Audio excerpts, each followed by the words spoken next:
Gracias a los organizadores por habernos permitido participar en este evento.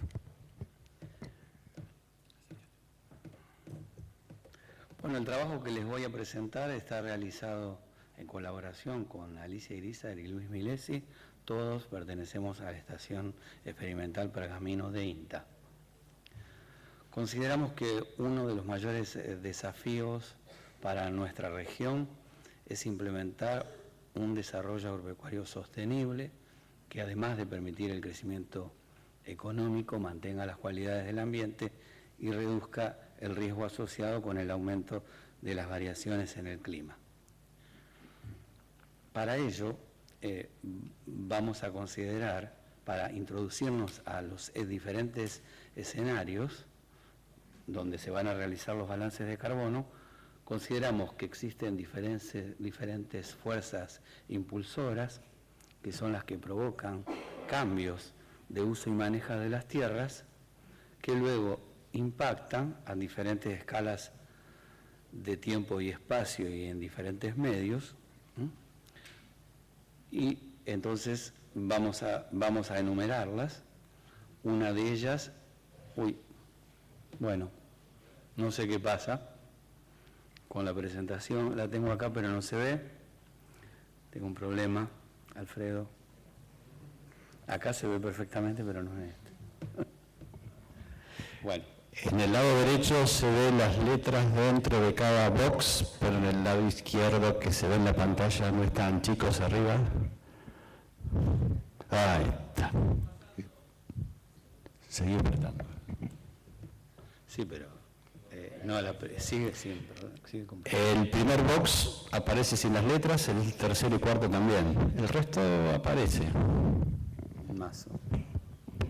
Bueno, para no...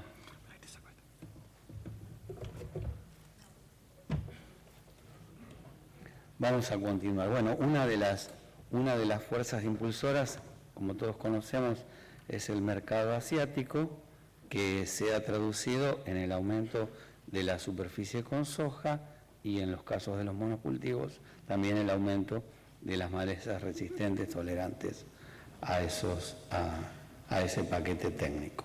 Después existe otra demanda que proviene de la sociedad, que brega por una agricultura más diversificada con el uso de menor cantidad de insumos y que puede traducirse como cambio de uso y manejo en la introducción de cultivos de cobertura o de pasturas temporarias dentro de las rotaciones. Una tercera demanda que no nos aparece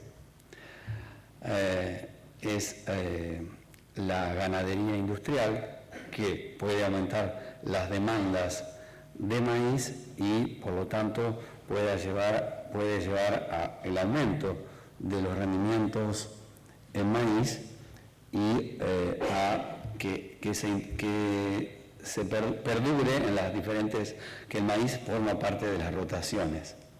Por último, el sector de la agricultura nunca estuvo más ligado al de la bioenergía, el tema que aquí nos convoca. Entonces, para reemplazar la demanda de combustibles fósiles, tenemos la producción de biocombustibles de primera generación ligada al grano o de segunda generación con respecto a la utilización de biomasa de tipo lignocelulósicas. Todos esos cambios de uso y manejo, como dije, producen diferentes impactos que pueden visualizarse. En este caso, tienen que ver con las emisiones de gases de efecto invernadero, que se va a hablar después de mí. En este caso, pueden afectar la fertilidad del suelo, amenazar la seguridad alimentaria e impactar sobre la sociedad y la economía, sin olvidarnos, como dijimos, del aumento de la variabilidad climática a nivel planetario. Esto entonces nos introduce incertidumbres grandes sobre el futuro de la fertilidad en nuestra región. Y tampoco aparece, justamente nos vamos a enfocar solamente sobre la parte de residuos provenientes de maíz. Elegimos el maíz por ser el cultivo que produce 1,7 veces más biomasa de residuos que el promedio del resto de los cultivos de cereales. Entonces, ¿cuáles son las diferentes herramientas que poseemos para reducir esa incertidumbre? Entre uno de los impactos vamos a considerar la fertilidad del suelo de mediano plazo. En la región disponemos de ensayos de largo plazo que nos pueden diferentes secuencias de cultivo en diferentes sistemas de labranza que nos pueden dar cuenta del efecto de la variabilidad climática sobre los rendimientos de cultivo y a su vez también darnos información sobre la evolución de las propiedades del suelo, como por ejemplo, materia orgánica o fracciones del carbono y del nitrógeno. Además, disponemos de un modelo de evolución de la materia orgánica del suelo que muchos de ustedes lo conocen, se denomina MEG, es un simple modelo de balance y es el tema que nos ocupa hoy, que nos dice que la variación de carbono en el tiempo está dado por una diferencia entre el ingreso y el egreso, siendo el ingreso anual dado por la cantidad de residuos de carbono que entra con los residuos de cultivo por su coeficiente de humificación, es decir, la fracción que queda estable después de un año en el suelo, que ingresa a una fracción de materia orgánica lábil o activa, que a su vez se mineraliza con una velocidad K constante de mineralización. Por lo tanto, ese carbono va a estar dado por M por K1, ingreso, menos el carbono lábil por el coeficiente de mineralización de esa fracción activa.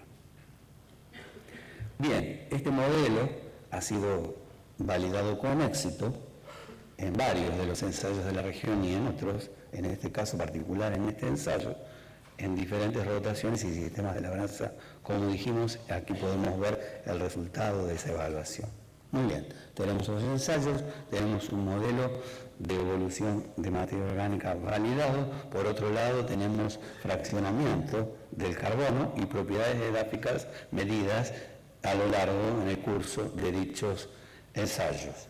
Pero el modelo nos da información sobre el carbono. ¿Cómo unir entonces el carbono con la fertilidad? Hay un gran desafío, ¿cierto?, que es la necesidad de profundizar las investigaciones para integrar todo esto en un solo combo, digamos, que nos permita decir, bueno, esto va a evolucionar hacia tal nivel de fertilidad. Entonces, justamente hoy vamos a hacer un primer ejercicio, una primera aproximación, tratando de mostrar, digamos, de ligar todo lo que tenemos salido de los ensayos, como el carbono particulado, que figura como COP, IEA, índice de estabilidad de los agregados, o densidad máxima aparente, la densidad máxima a la que puede llegar el suelo. Y por el otro lado, tenemos entonces lo conceptual, lo que dice el modelo, la evolución de carbono y de su fracción activa. Bueno, lo primero que vemos en esta transparencia es que el carbono que medimos, la fracción particulada por fraccionamiento granulométrico superior a los 50 micrómetros, está perfectamente en relación con el carbono activo, que es el pool que tira el modelo. Por supuesto, es una fracción solamente de ese carbono total activo o lábil. Y acá lo presentamos en dos sistemas de labranza, también en vertical o cincel como labor principal y en siembra directa. También lo está en labranza convencional. Y lo que podemos ver acá es que con esos cuadraditos negros, es que en ambos sistemas de labranza las secuencias que contienen maíz aumentan la fracción particulada o la fracción lábil del carbono del suelo. Siguiendo con la misma tendencia, mostramos ahora la relación entre el carbono del suelo y la estabilidad de la estructura. Fíjense que arriba dicen cada uno de los tres gráficos que se refieren a diferentes sistemas de labranza, de izquierda a derecha, regivertedera, cincel, siembra directa, y ME y E, un índice inestable, inferior a 20, moderadamente estable, entre 20 y 40%, y un una estabilidad elevada, mayor al 40%. Vemos que en el caso de la secuencia maíz, trigo, soja, cuando se la elaborea en el gráfico de la izquierda convencionalmente, no puede hacer nada sobre la estructura permanece inestable. Ya el laboreo con Cincel introduce algunas secuencias, particularmente las que contienen maíz, en la estructura moderadamente estable, que es la siembra directa la que nos va a mostrar, acompañada con ese rastrojo de maíz en los primeros 5 centímetros de profundidad, nos va a mostrar el aumento marcado en la estabilidad de la superficie del suelo. O sea que la inclusión de maíz nos está demostrando aumenta la estabilidad del sistema de poros frente a las fuerzas disruptivas del agua, ligadas al agua.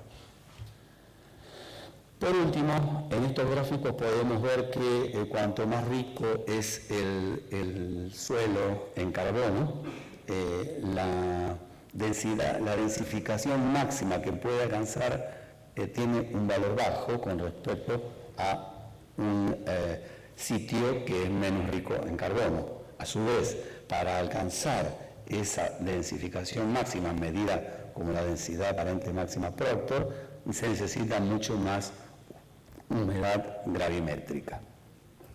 Bueno, entonces ahora, conocidos estos resultados de esta primera aproximación, ¿dónde nos planteamos la explotación? Esto es muy importante porque pensamos siempre en la conservación del suelo como pilar fundamental.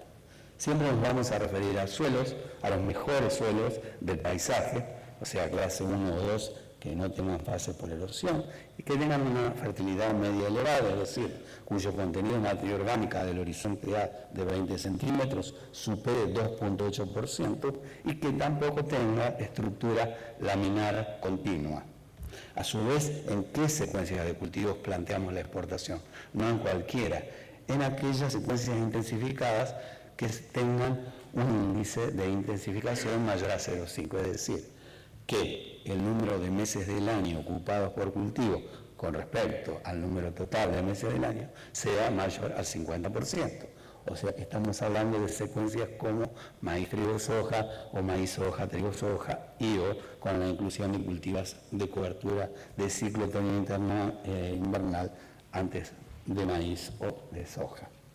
También que donde al menos los rendimientos de maíz al menos deberían ser más de 8 toneladas por hectárea o 9 toneladas por hectárea y siempre nos vamos a plantear un nivel máximo de exportación de 30% de rastrojo de maíz porque ya sabemos que para esta clase de climas y tipos de suelos no podemos superar este nivel si pensamos en la conservación de nuestros suelos. Entonces, el ejercicio que hacemos ahora, tomamos una secuencia, maíz, trigo, soja, presentamos los rendimientos actuales que salen de la mayoría de los ensayos, ahí tienen los rendimientos de cada uno de los cultivos de la secuencia o de los mejores productores a los que consideramos rendimientos optimizados y les plantearemos o no la explotación de maíz en ese nivel de residuos, de rastrojos del 30%. Bueno, los supuestos que tenemos para nosotros es lo que consideramos carbono estable en el modelo, lo sigue siendo en los próximos 20 años y vamos a considerar que hay una variación en el carbono, una pérdida o una ganancia en la reserva de carbono del suelo si se superan las 2 toneladas de carbono al final del periodo con respecto al punto cero, ¿no? a la actualidad. La remoción de residuos, también consideramos que no favorece la producción de enfermedades, que las relaciones que encontramos entre materia orgánica y propiedades de suelo se mantienen durante el periodo de simulación y que por último, esto también, que por eso el 30%, que bajo exportación de residuos del maíz, las propiedades del mulch bajo siembra directa se siguen cumpliendo, es decir, si la conservación del agua disminuye la temperatura del suelo, la compactación por tráfico, ni tampoco hay incidencia sobre los rendimientos de cultivo. Bueno, resultados de esos escenarios. ¿Qué vemos acá? La secuencia maíz, trigo, soja con rendimiento actual optimizado. Fíjense en la tercera columna las masas de carbono anualmente aportadas el valor inicial del que se parte, hay dos, 45.9, 41.5, son los extremos de la fertilidad que hoy tenemos en La Pampa, mediana alta, ¿no? Alta de 45.9. Y vemos entonces, corriendo el modelo 20 años después, más adelante, 2032, ¿qué efecto nos produce? ¿Qué vemos? Que la exportación de residuos de maíz en suelos con elevadas reservas actuales va a producir una pérdida de la fertilidad si mantenemos los rendimientos actuales. Mientras que la exportación de residuos en suelos con mediana reserva actual, pensemos acá estamos hablando en este caso de 2.8 de carbono, 2.7, 2.8 de materia orgánica, de suelo, producirá secuestro de carbono y aumento de la fertilidad cuando los rendimientos están optimizados. Por último, consideramos el escenario de cambios climáticos tomados de Madrid para el periodo considerado. Los escenarios A2 y B2 se van a traducir en este periodo en aumentos de 0,67 grados y 0,44 grados para A2 y B2, para el aumento en la temperatura del periodo, me refiero, y las precipitaciones para este mismo periodo serán de 20 milímetros o menores para A2 y B2 respectivamente. Por otro lado, también consideramos el efecto biológico de fertilización del dióxido de carbono producido por el aumento de la concentración de dióxido en la atmósfera. Y a la derecha tenemos los rendimientos de cultivo para ese mismo periodo, que son positivos cuando consideramos ese efecto biológico y negativos cuando no los consideramos. ¿Qué vemos? Que en los suelos de fertilidad alta, cuando no hay exportación de residuos, la mitad izquierda del gráfico, no tenemos pérdida de ese carbono. Pero cuando consideramos la exportación de residuos en suelos ricos, tenemos una pérdida de carbono y de fertilidad edáfica, particularmente en el escenario A2, y a su vez cuando no consideramos ese efecto, si no consideramos ese efecto de fertilización biológica. Mientras que en los suelos de fertilidad mediana no se producen cambios a futuro. Por lo tanto, las conclusiones que podemos extraer de este trabajo son que para la exportación de residuos en sistemas de rotaciones intensificadas en nuestra región presenta algunas limitaciones respecto a la conservación de suelos. En los suelos ricos en carbono, ricos en reservas de carbono, con rendimientos medios actuales, la práctica no la recomendamos, particularmente bajo los escenarios A2 y B2 de cambio climático. Mientras que en suelos de fertilidad media, la mayoría de la superficie del suelo puramente agrícola, ¿no?, de los que estábamos considerando, la práctica podría mantener la fertilidad con los rendimientos actuales, aún bajo los mismos escenarios de cambio climático considerados. Finalmente, algunas consideraciones, para dejar un poco más abierto el tema, es que el aumento de los rendimientos de cultivo con uso ineficiente de agua y de nutrientes representa un riesgo para los sistemas adyacentes, o sea, agua y aire, y también el uso de aguas bicarbonatadas sódicas. Cuando se utiliza el riego, también puede alterar la calidad del suelo. Por último, siempre estimulamos la diversificación de las secuencias de cultivo para que resulte una medida de adaptación exitosa para luchar contra el cambio climático. Eso es todo, muchas gracias.